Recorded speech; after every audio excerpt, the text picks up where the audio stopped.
today we are reviewing the new Natasha Denona Retro Glam eyeshadow palette. So you know the deal, if you have seen my eyeshadow palette reviews before, we are first going to switch into the desk view and talk about the details, do a full arm of swatching and then individual hand swatches of the palette, and then we will create a look together, and then I will give you guys my final thoughts on the palette. Timestamps and everything will be linked down below for you in the description box. So hopefully this all sounds interesting to you guys. Now if it does, let's go ahead and do the YouTube things. Go ahead and give this video a thumbs up, subscribe, hit that notification bell, and before we get into the desk view, I want to first say a massive, humongous thank you to you all. We hit 8,000 subscribers on the channel recently and I am incredibly blown away.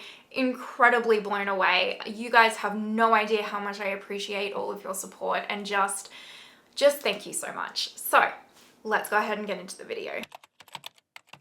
Alrighty, this is the Natasha Denona Retro Glam palette. This is still in its packaging here, as you can see. So it's got all of the shades here.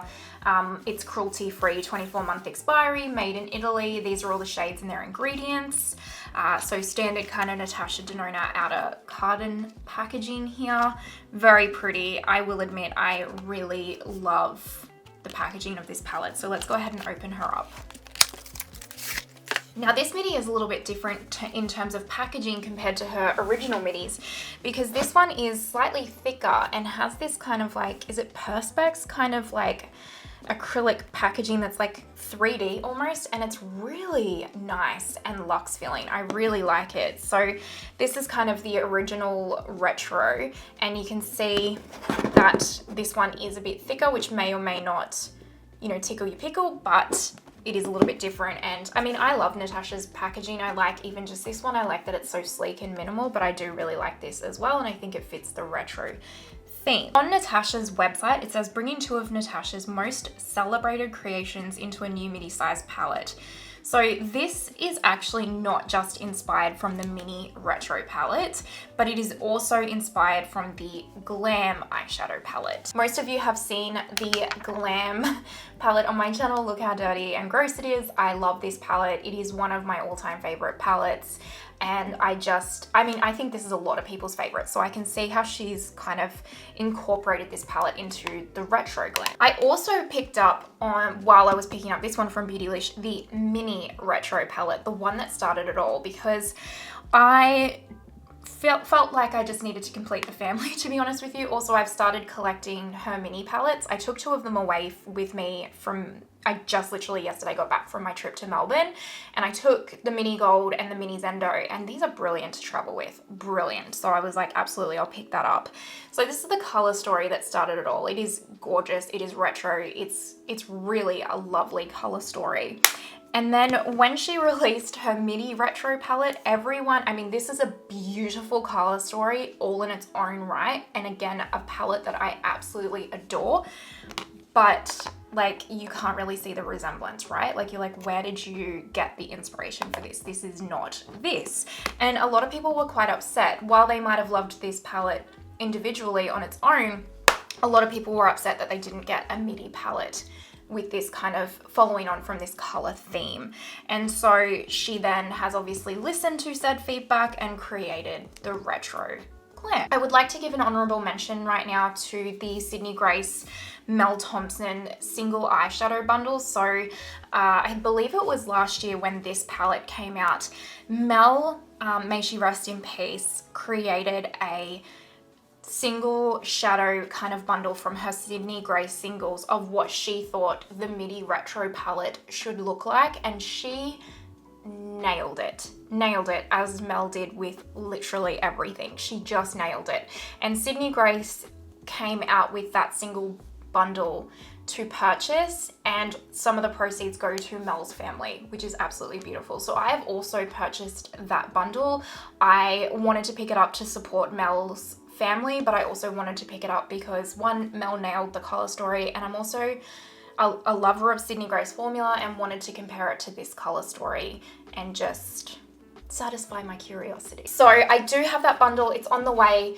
It will take a little while because it's slower shipping. So when I do get that, you guys will see it as well. This is the beautiful palette itself, very similar to Mel's single shadow bundle. I often wonder if they took, or Natasha, sorry, took some inspiration from Mel's bundle, but we'll never know, I suppose. So it says, ranging from muted sage greens and cool browns to shimmering dusty pinks and sparkling champagne nudes, Retro Glam eyeshadow palette suits every occasion. So that is on Natasha's website. So what we'll do now is I'll do the full arm swatch like always, and then I will do the individual hand swatches. I'm gonna do it how I've been doing it in my 14 days holiday series, where I speed through me swatching the mattes on the back of my hand, because a matte is a matte to me and we want to more so see the colors. And then I'm going to talk through kind of my feelings on the metallics and the cream to powders and that kind of stuff. So hopefully that's okay with you guys and you enjoy it. And let's go ahead and get to swatching.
They were the full arm swatches of the palette. I also swatched the mini retro palette just in case you wanted to see that as well.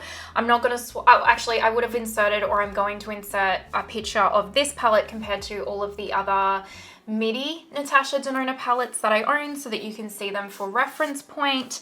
Now let's and we also did hand swatches of all of the matte shades. My initial thoughts on the matte shades are, one, Natasha Denona's mattes never swatch well for me, but they always perform exceptionally well. So the swatches probably looked a little bit less than stellar, I guess, but I'm not worried because that seems to follow a tradition for her mattes from my experience.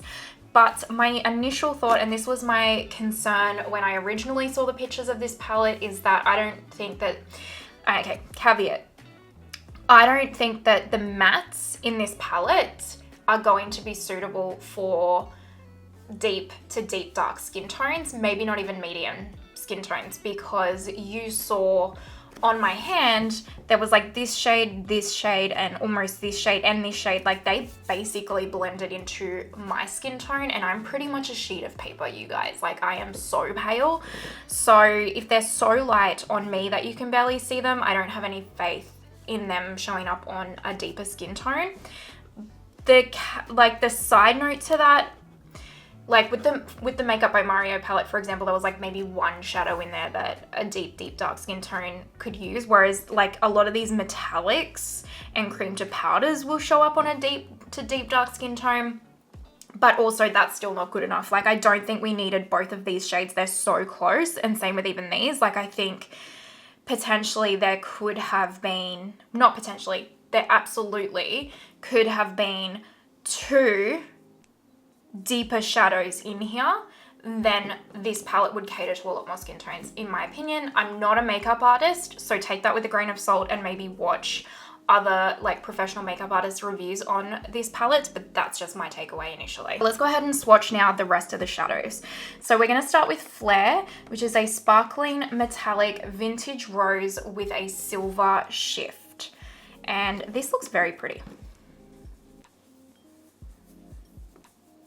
So I can definitely see the silver kind of sparkles in there. Feels like that Natasha quality of a metallic, very pretty. Also a really lovely shade for Christmas coming up, or the holiday season coming up. Next up we have Jazzy here, which is a metallic dark cool brown.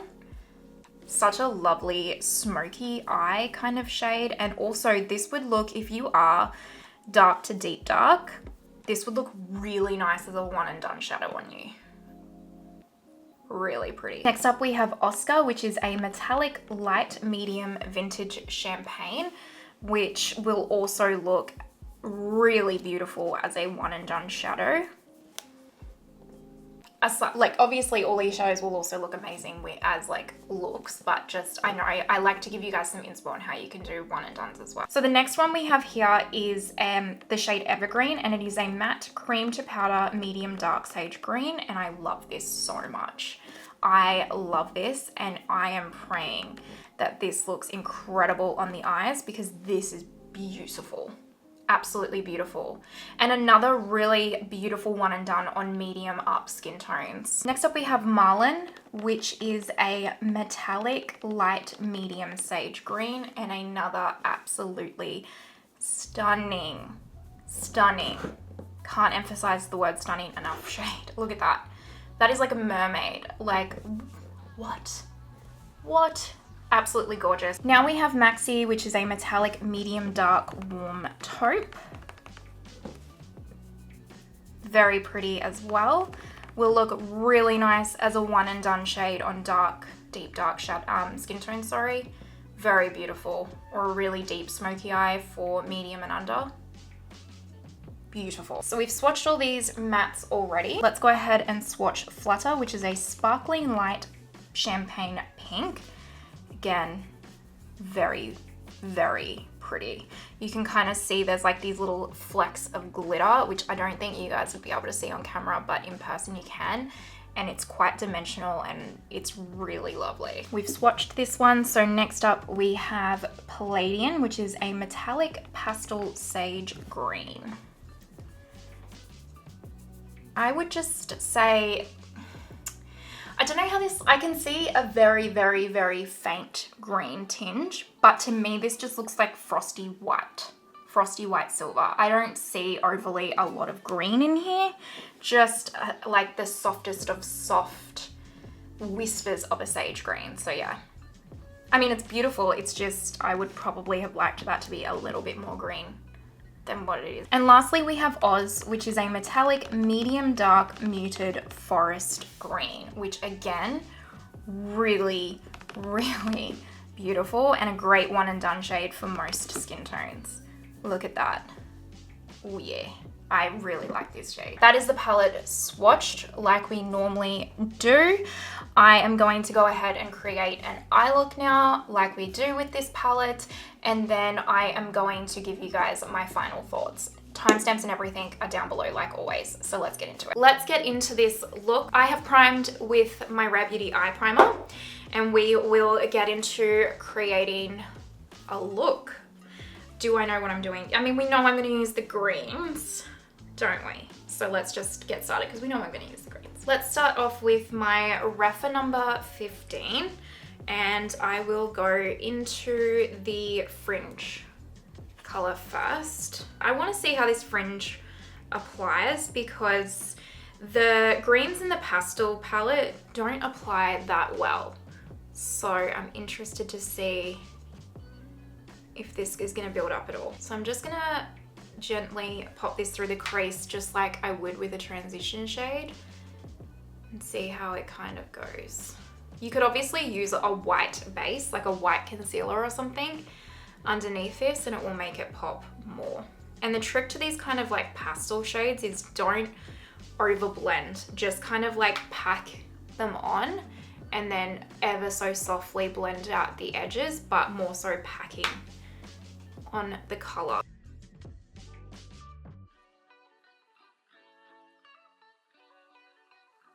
There is a bit of kick up and fallout to this shadow, which I expect nothing less with this kind of a shade. I usually find pastel shades are quite powdery of shadows almost.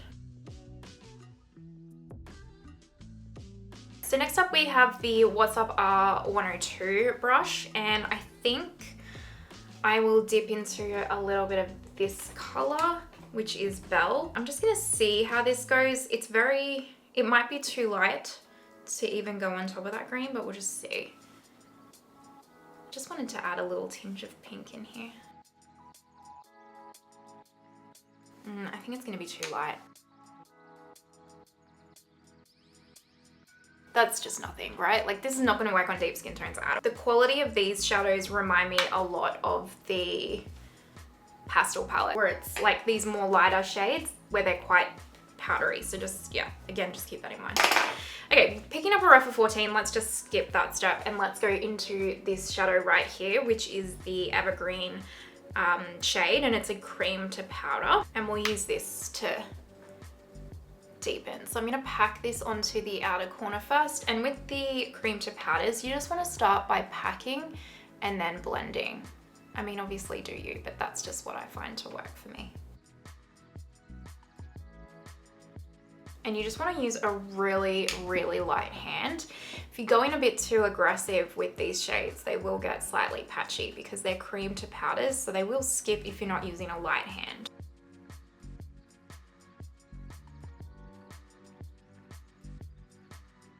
So the formula of that one is really lovely, and it's the cream to powder formula you know and love.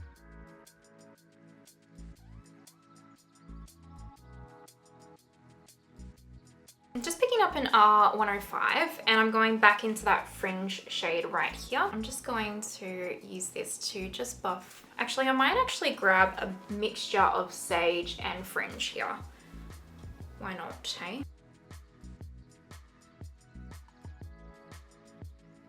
I'm just gonna leave the mattes there. There's not really any more deeper shades to add any dimension or anything, and to be honest, this kind of looks like a hot mess. It will come together with a metallic shadow and the rest of my base makeup, but also they're just kind of annoying me, and we'll talk about that at the end. So well, let's just put some Intensify Stick from Pat on. I'm gonna take some of Jazzy first here. I'll pop this onto this outer portion out here.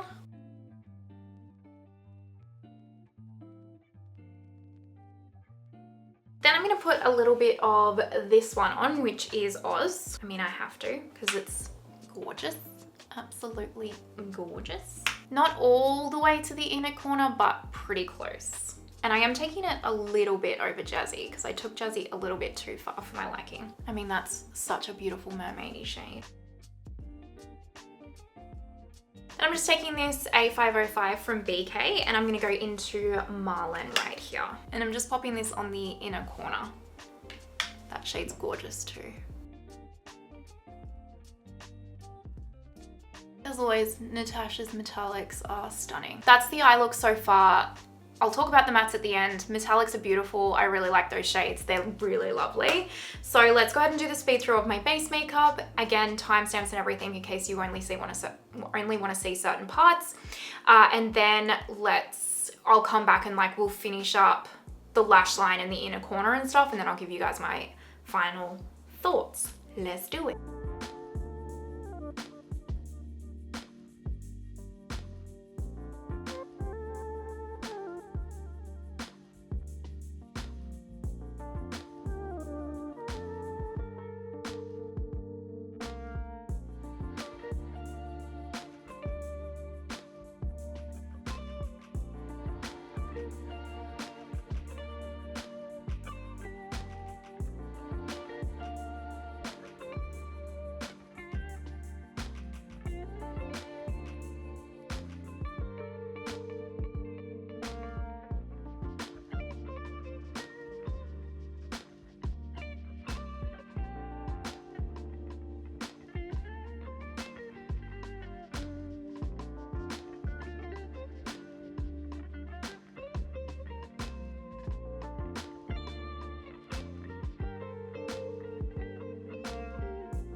base makeup is on. Eyes are looking really lovely. I actually really like the way this has turned out.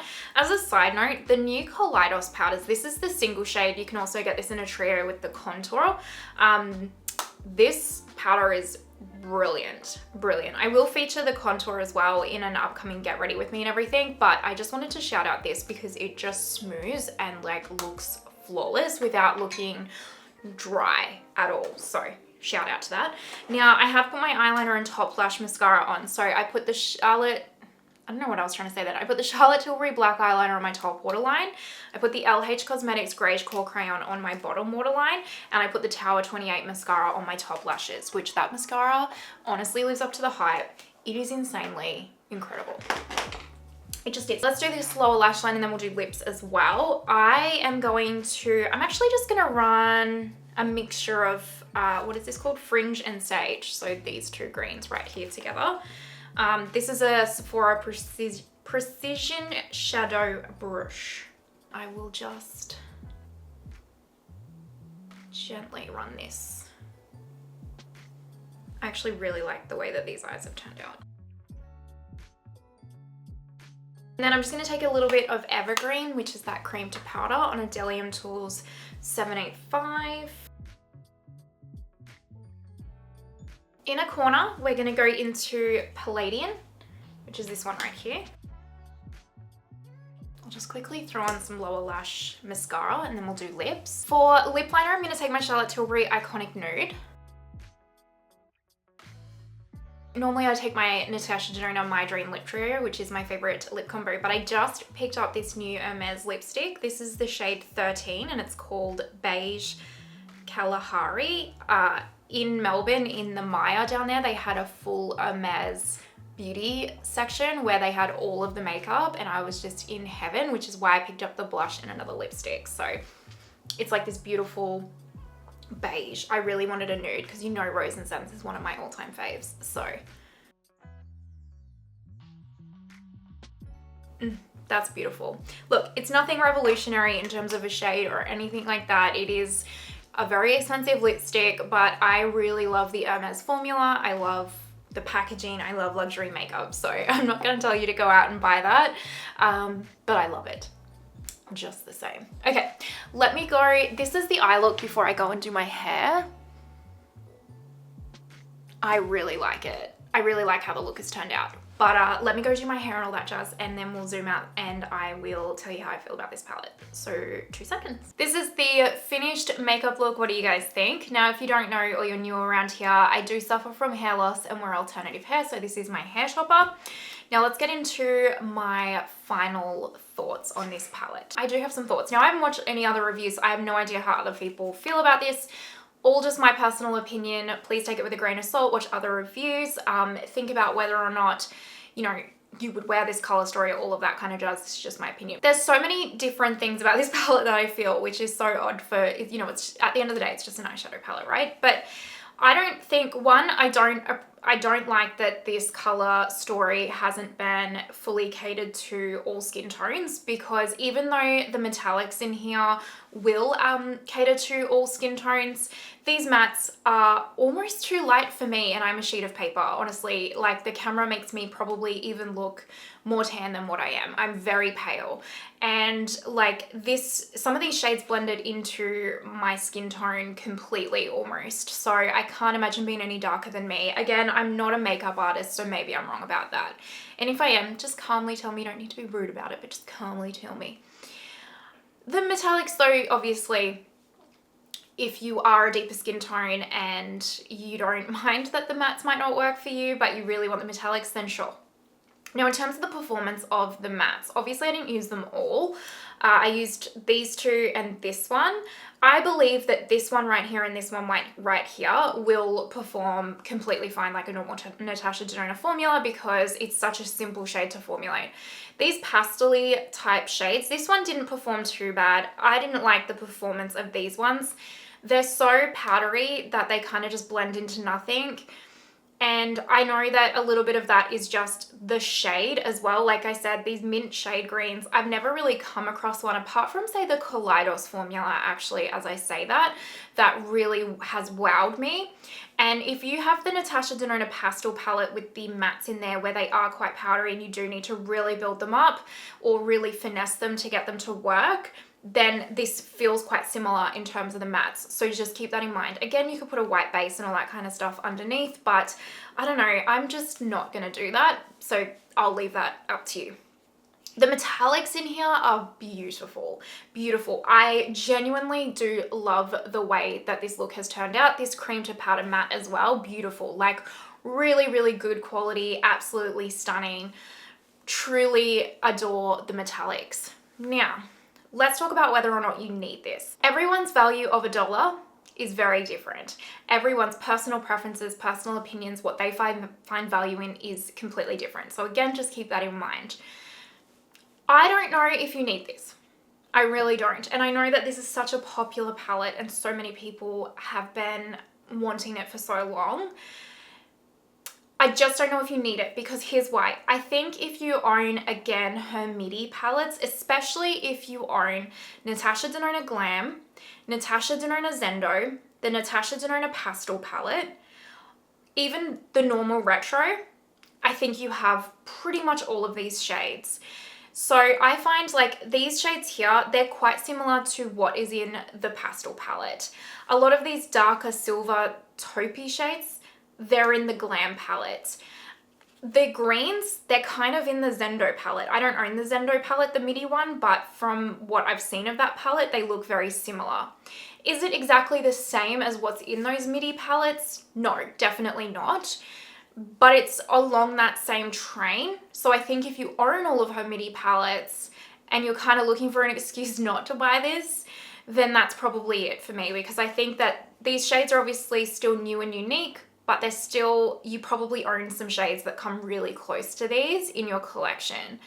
In saying that, if this color story really, really speaks to you and you just want like these green metallics and this green cream to powder, and even this taupey shade, then like, yeah, go for it, because honestly, beautiful, like hands down beautiful. And again, this sounds like when I was talking about was it the Mario palette, where I said it sounds like I'm giving a negative review, but I'm not. Like, it is a good palette. I like it. I like having it in my collection. I'll get some use out of it, but I also just don't know if you need it. It's just one of those palettes where you get it because you feel like you really, really want it. But maybe this is a new, unique color story to you. Maybe you don't own a lot of Natasha Denona midis and you've kind of been looking for one that kind of combines like Zendo and Glam, almost like those greens and that Glam vibe, then maybe this is the one for you. So yeah, that's my final thoughts on the palette.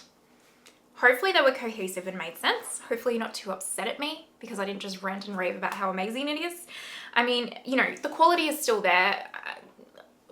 The quality is still there. It is, these matte shades to me are a little bit disappointing. I'd say these ones won't be.